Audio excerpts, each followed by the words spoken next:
लगती है। निशा एक छोटे से घर में रहती थी जहां उसका 5 साल का बेटा मोहित और कोमा में पड़ा पति केशव था। अपने पति का इलाज और घर का खर्च चलाने के लिए फिलहाल निशा दर्जी का काम कर रही थी। एक वही काम था जिससे उसे 4 पैसे। घास के पत्तों से ब्राइडल लहंगा बनाने वाली दर्जी बहू।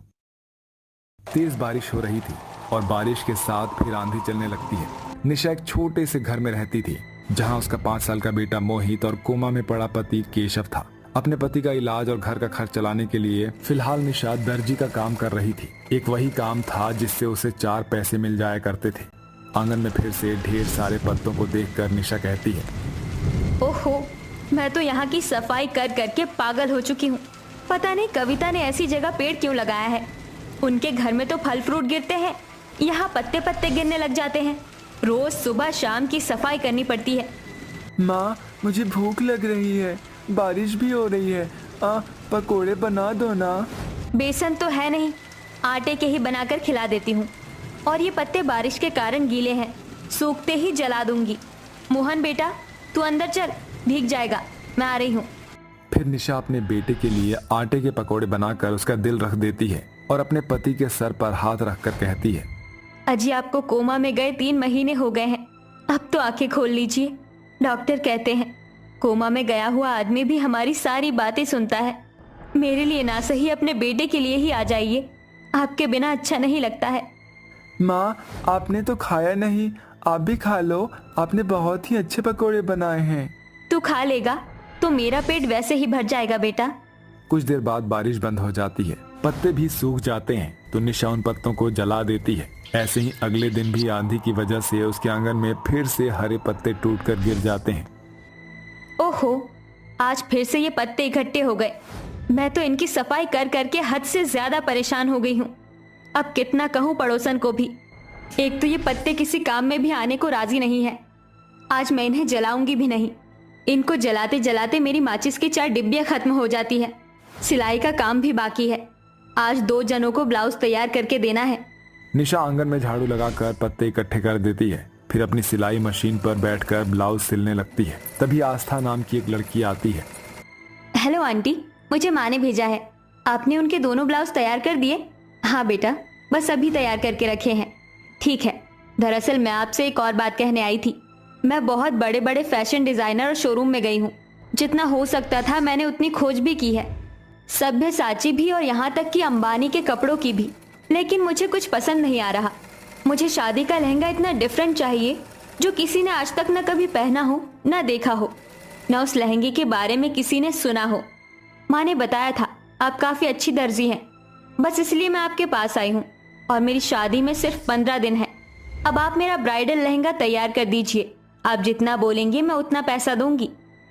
तुम मेरे पास बहुत भरोसे से आई हो, मैं तुम्हारी इच्छा को ज़रूर पूरा करूंगी और पैसे जायज़ ही मांगूंगी। या तो तुम्हारी इच्छा हो वो, वरना मेरी तरफ से तुम्हारे लिए एक तोहफा। नहीं आंटी, अगर मैंने आपसे कुछ बड़ी चीज़ की डिमांड की है तो आपको उसकी कीमत तो ज़रूर मिलेगी।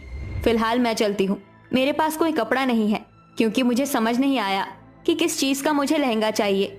अब वो चीज़ भी आप डिसाइड कर लेना। इतना कहकर आस्था ब्लाउज लेकर चली जाती है। वहीं निशा उसकी बात में काफी ज्यादा डूब जाती है। कभी बर्तन साफ करते हुए उस बारे में सोचती है तो कभी खाना पकाते हुए।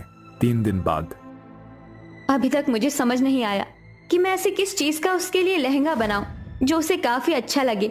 ऐसी क्या चीज़ है जो लोगों ने ना देखा है ना सुना है। माँ, 3 दिन से आप यही बात बोल बोल कर सोचे जा रही हो। सोने का समय हो गया है, आज मुझे आप कोई कहानी सुनाओ ना। चलो। अरे हाँ माँ, आज के ज़माने में आप सिलाई करती हो तो लोग अच्छे अच्छे कपड़े पहनते हैं। पहले तो ये होता नहीं था, तो लोग क्या पहनते थे? मेरी गोद में सिर रख, मैं तुझे एक कहानी सुनाती हूँ। पहले सभी लोग जंगल में रहते थे, जो कि पूरी तरीके से इंसान भी नहीं थे। तुम उन्हें हमारे पूर्वज कह सकते हो। पहले ये सब सिलाई धागे की मशीन नहीं थी, तो वो लोग पेड़ पत्तों और जानवरों को ही खाया करते थे और पेड़ के पत्तों और जानवर की खाल से ही अपने शरीर को ढक लिया करते थे। उसी के कपड़े पहनते थे। अच्छा माँ, ऐसा होता था? मुझे तो पता ही नहीं था।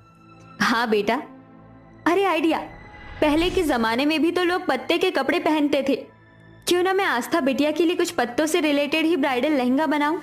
हाँ, ये ठीक है। वैसे भी मेरे आंगन में तो ढेर सारे पत्ते रहते हैं। तभी दोनों सो जाते हैं। अगले दिन निशा उठकर उन पत्तों को इकट्ठा कर लेती है। फिर इकट्ठे किए हुए पत्तों से वो आस्था के लिए एक सुंदर सा लहंगा बना देती है। अच्छा तो लग रहा है, पर दुल्हन का जोड़ा हो और लाल रंग के पत्ते ना आजमाऊं, ऐसा कैसे हो सकता है?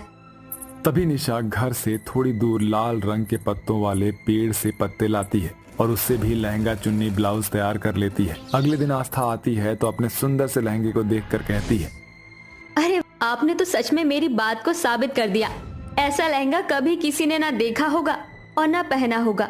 मुझे ये बहुत अच्छा लग रहा है। Thank you aunty. शुक्रिया। मैं इतना अच्छा लहंगा भी बना सकती हूँ, मुझे पता नहीं था। ये सब तुम्हारी वजह से ही हुआ है। अरे नहीं नहीं, ये सब तो आपकी मेहनत है। परसों मेरी शादी है, आप आ जाना। और ये रही आपकी पेमेंट, पूरे 70,000 रुपए हैं। हे भगवान, इतने ज्यादा? बेटा तुमने ज्यादा दे दिया है।